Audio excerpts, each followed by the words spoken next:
China's address to the United Nations General Assembly in New York. What did State Councilor and Foreign Minister Wang Yi have to say? Hello, I'm Anand Naidu, and this is The Heat.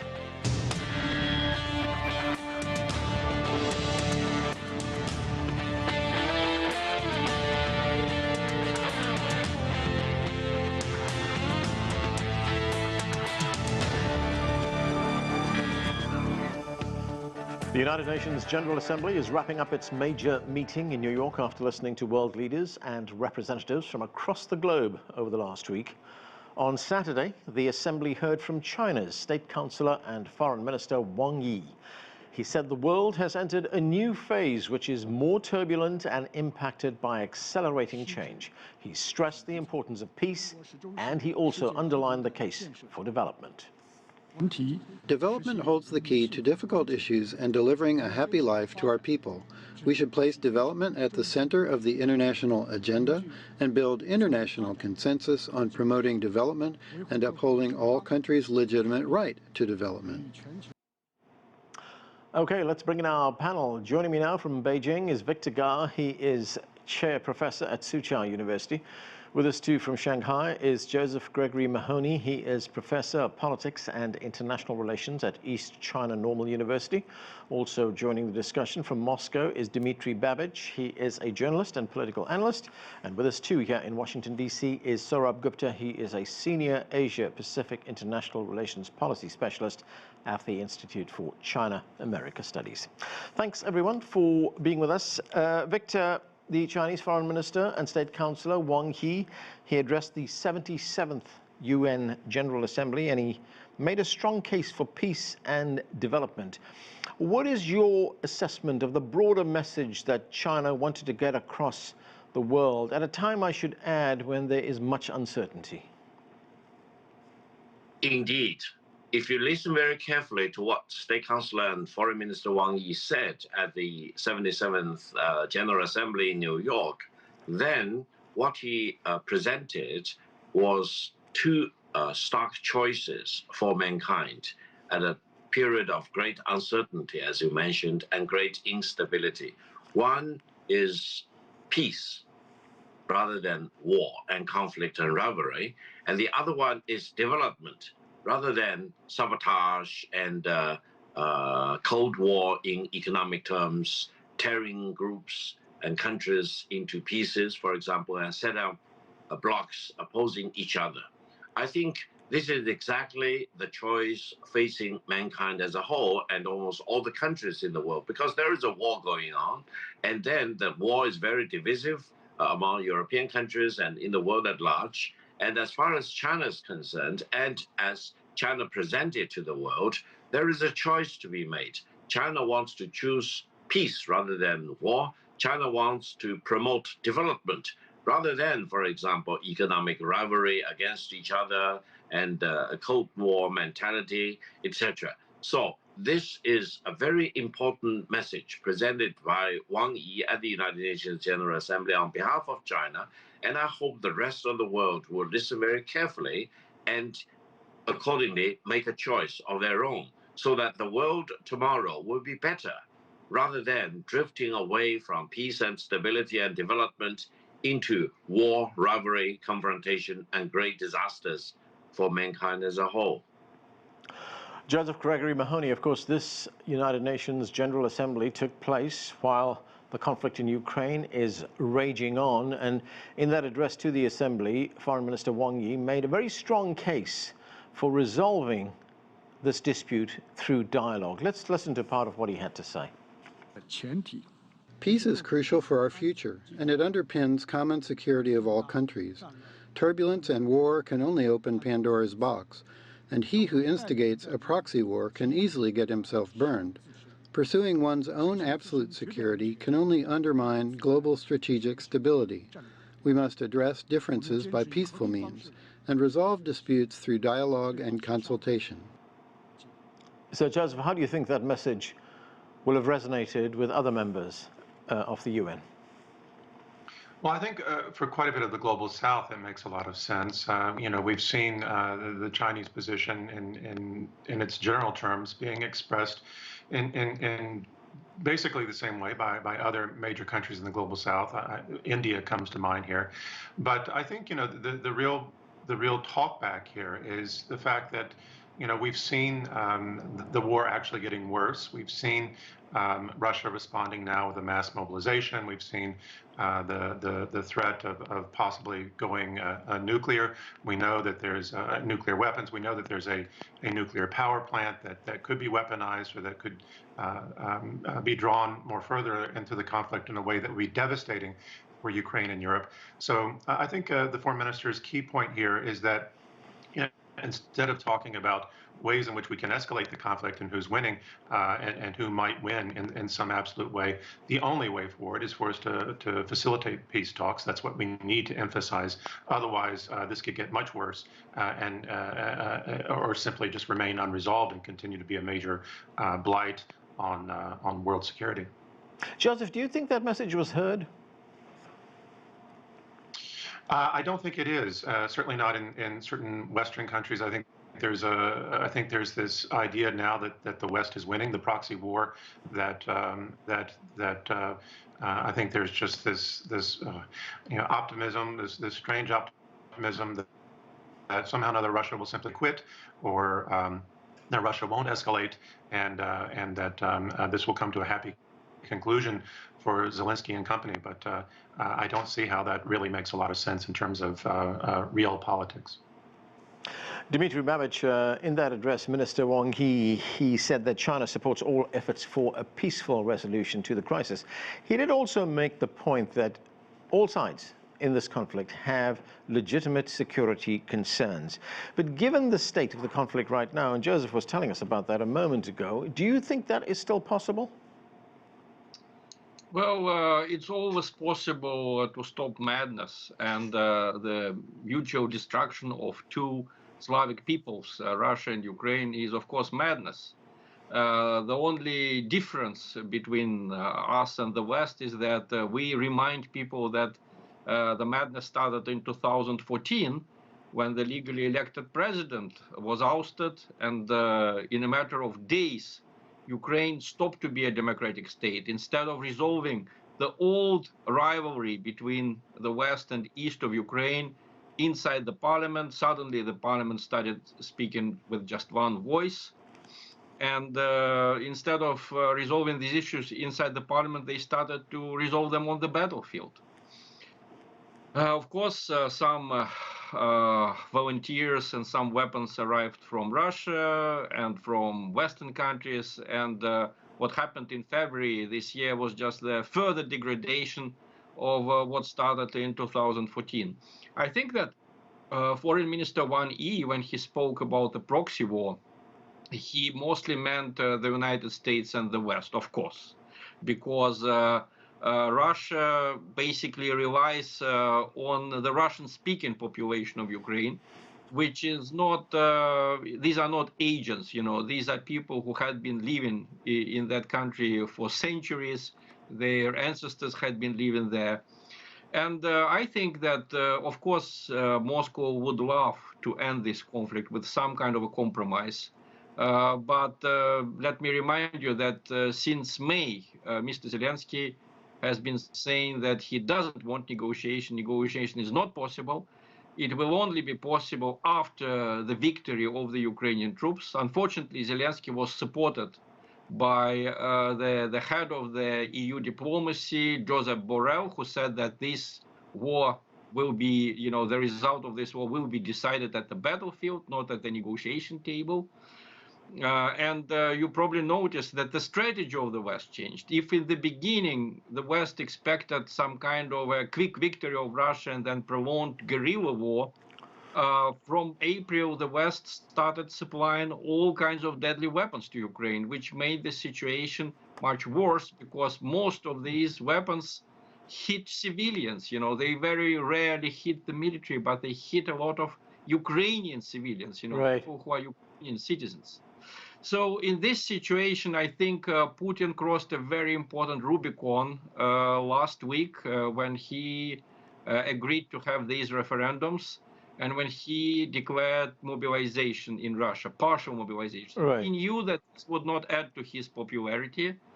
but he wants to reassure the Russian population in the east and south of Ukraine, which is now under Russian control. Yeah. These people, there are 8 million of them, they're very afraid that the Ukrainian army would come back. The Ukrainian authorities said that anyone taking part in these referendums will face 12 years in prison. Can you imagine 12 years in prison? Okay, Dmitry. So, I think Putin's aim is to reassure this population. All the legal issues are of secondary importance to him. Dmitry, the Russian Foreign Minister Sergei Lavrov, he also addressed the United Nations General Assembly, and he was very critical of the West. He blasted the West in his address. Let's listen to some of what he had to say. The official Russophobia in the West reached an unprecedented, grotesque scale. They are not shying away from declaring their intent to inflict military defeat upon our country, but also to destroy and fracture Russia. Now, Dmitry, you were talking about the referendums that are taking place in the Donbass. And, I mean, there are people who say, look, these referendums are sham referendums. They will actually make the situation worse. The war, the conflict will escalate. Do you want me to answer? Yes, go ahead. Go ahead, Dmitry, yeah. Well, basically, of course, people in these regions are divided. Some of these people living there, they're still loyal to Ukraine. There's no doubt that there are such people there. But I have some friends there, some relatives. And when they ask themselves the question, sometimes in my presence, what would be the best outcome? What do we want? The usual answer is just, we want peace. And for us now, it looks like the most realistic scenario is if we legally become a part of Russia, so that we will be protected by Russia's army, by Russia's special services. Let me tell you, this is not reported in the Western television. At least 21 officials were killed in last month alone on the territories controlled by Russia by assassination squads sent from Ukraine. And Ukrainian government doesn't conceal the fact that they were behind the killings. Right. They used car bombs, shootings, all kinds of terrible things.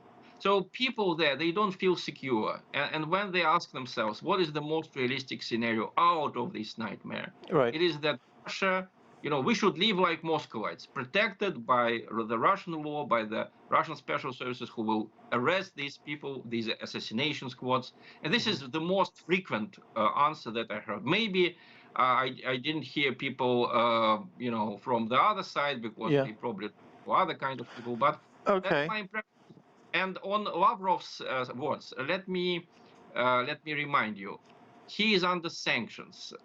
He is basically, it's very difficult for him to work as a professional diplomat because the West tries to boycott him.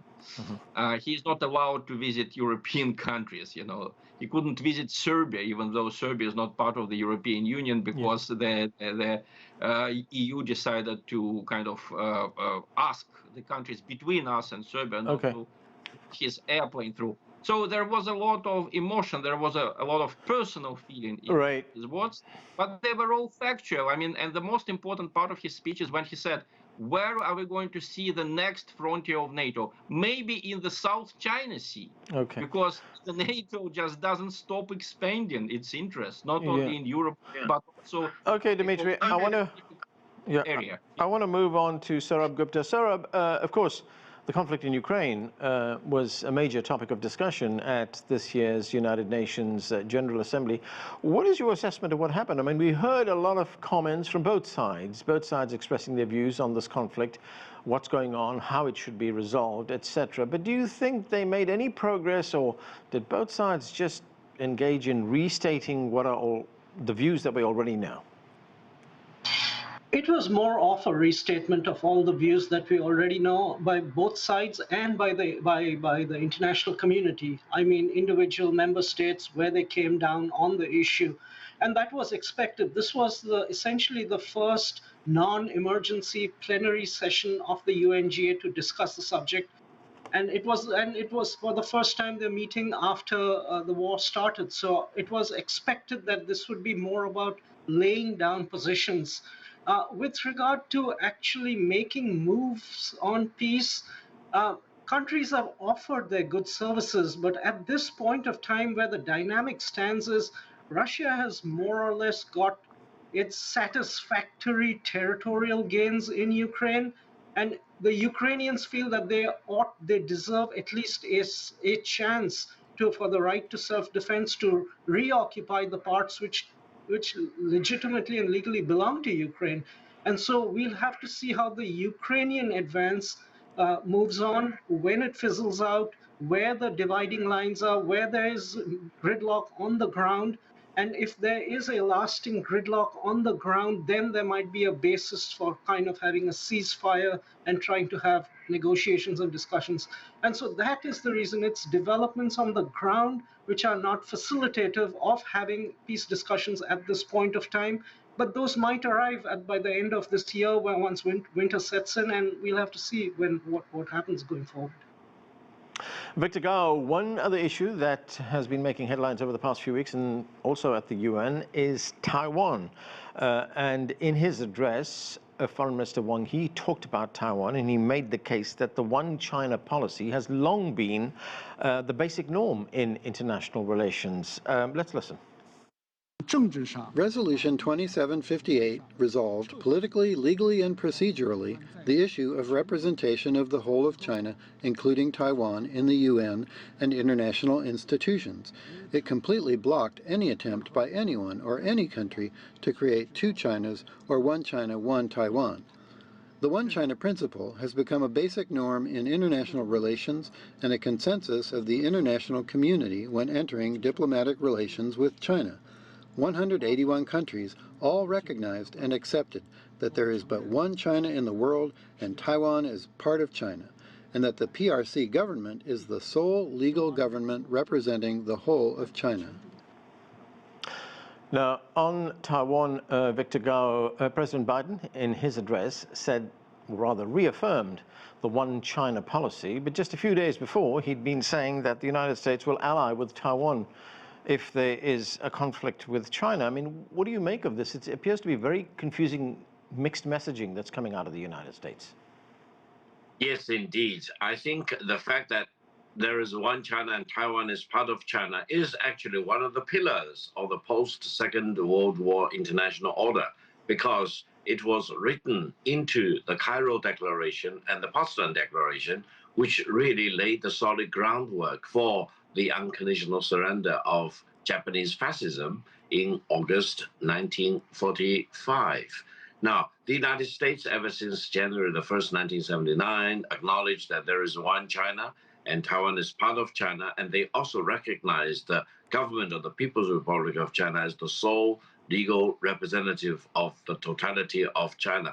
However, in recent years, the United States has been practicing the so-called strategic ambiguity policy regarding the one China policy. In substance, they are hollowing out the one China policy. What they want to promote is really on the two sides of the Taiwan Strait, there is one China to the left of the strait, and there is another sovereign independent country in Taiwan.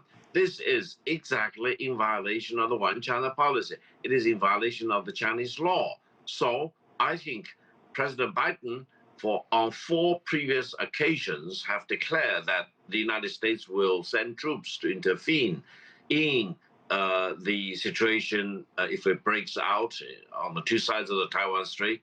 But fortunately, each time he has been corrected by the State Department, by the National Security Council, etc. However, we still need to listen to what the American government has to say, and also watch very closely as to what they are doing. What they are doing up to today is really continuing to hollow out the one China policy, which may trigger the possibility of resurrecting the unfinished civil war, which was fought in 1949, right, giving rise to this situation on the two sides of the Taiwan Strait. We in China want to promote peaceful resolution of this issue. We want to promote peaceful reunification, and what the United States is doing may really trigger the resurrection of the unfinished civil war.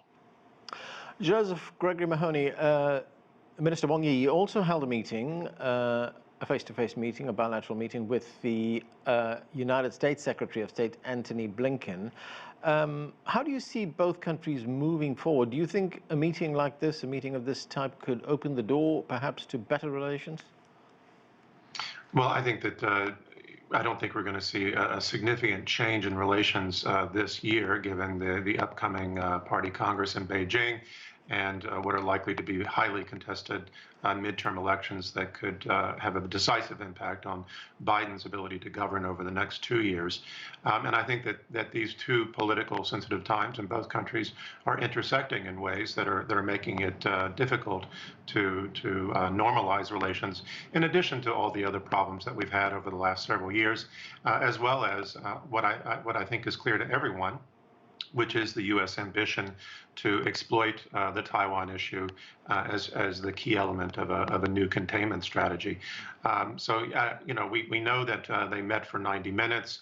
We know they largely talked about Taiwan.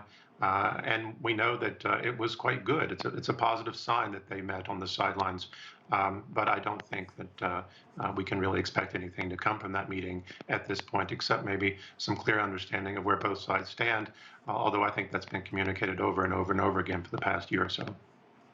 Sourabh Gupta, Minister Wang Yi also made the case for a strong global multilateral system. In fact, he said China is on the path to peace and development rather than plunder, looting and colonialism.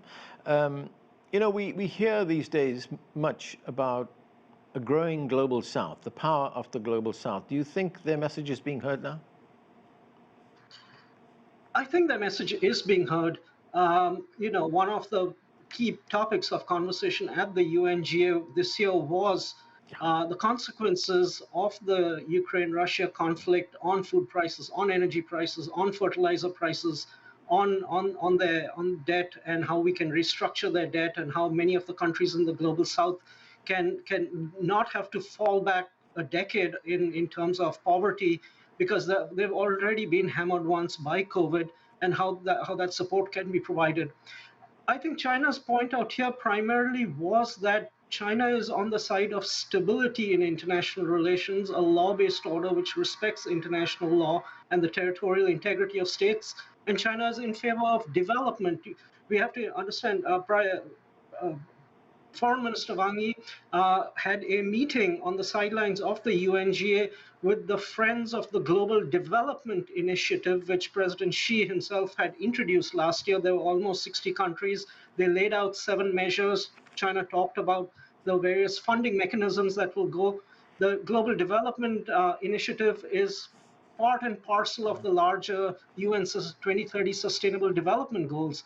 So there is a lot of talk of the language of development and concrete action in this regard. So my view is, yes, it is being heard, but and there is movement in this regard, but whether that is sufficient in these very difficult times, perhaps not.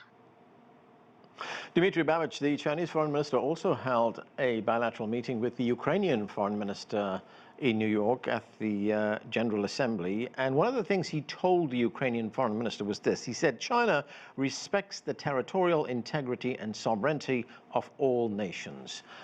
How do you think that was received in Moscow? We are not against dialogue with anyone. Actually, we would love to continue the dialogue with the Ukrainian government. It was Ukraine that basically stopped that dialogue in 2015 after the Minsk Accords were signed. Unfortunately, they were not fulfilled by the Ukrainian side. And if Mr. Wang Yi can talk them into a more humane attitude, we would only be happy about it. Let me tell you that, of course, this ongoing war is seen in Russia as a tragedy. And I think President Putin decided to use force on the February of 24th. It was the last resort because NATO was establishing bases on the Ukrainian territory. They were called training centers for Ukrainian military. But in fact, they were full-fledged British and American bases. And we know how many Ukrainian soldiers they have trained. You know, Ukraine was becoming a formidable military power when Russia started its so-called special military operation. That's why we are still unable to completely defeat them, even though I think in the end Russia will, of course, prevail. But on the territorial integrity, I think the message from Minister Lavrov, from Putin, was that we support the Chinese position on Taiwan. Yeah. And let me remind you that Taiwan became forcefully separated from China in 1949, while Ukraine seemingly peacefully was separated from Russia in 1991 because of the collapse of the Soviet Union. So, of course, it would be a terrible hypocrisy, and it is a terrible hypocrisy on the side of the West to say, Ukraine and Russia forget about each other. Right. They are completely foreign countries to each other. They are not, just like Taiwan is not a foreign country for China. Okay, Dmitry. Right, I want to get to Victor Gar. Victor, I've just got a little bit of time left. I mean, there's a lot going on in the world right now. You know, there's a conflict right in the heart of Europe. There are growing concerns over a recession, a global recession right now. The world is still trying to recover from the COVID pandemic. So how important is China's leadership at the UN at a time like this? Well, you are absolutely right. The world is in the grip of a whole series of crises after crisis: financial crisis, food crisis, refugee crisis, energy crisis, economic crisis, financial crisis, currency crisis, inflation in many countries, you name it, and the war and the choice between war versus peace, for example. This is exactly the time when China needs to stand firm on matters that really are the most important to the world. That is standing firm for peace, opposing war, opposing rivalry, and really cheering the world for continued globalization, continued growth, continued stability, for example. And this is the time where nothing else will really matter. Only peace eventually will really matter for mankind as a whole. If the war gets out of control, if the war escalates from conventional war into nuclear war, then we may be staring into the Armageddon, and mankind may disappear. Okay, and that's where we have to leave it. Thanks to all of you for being with us. I'm Arnold Naidu in Washington, D.C. Thanks for watching.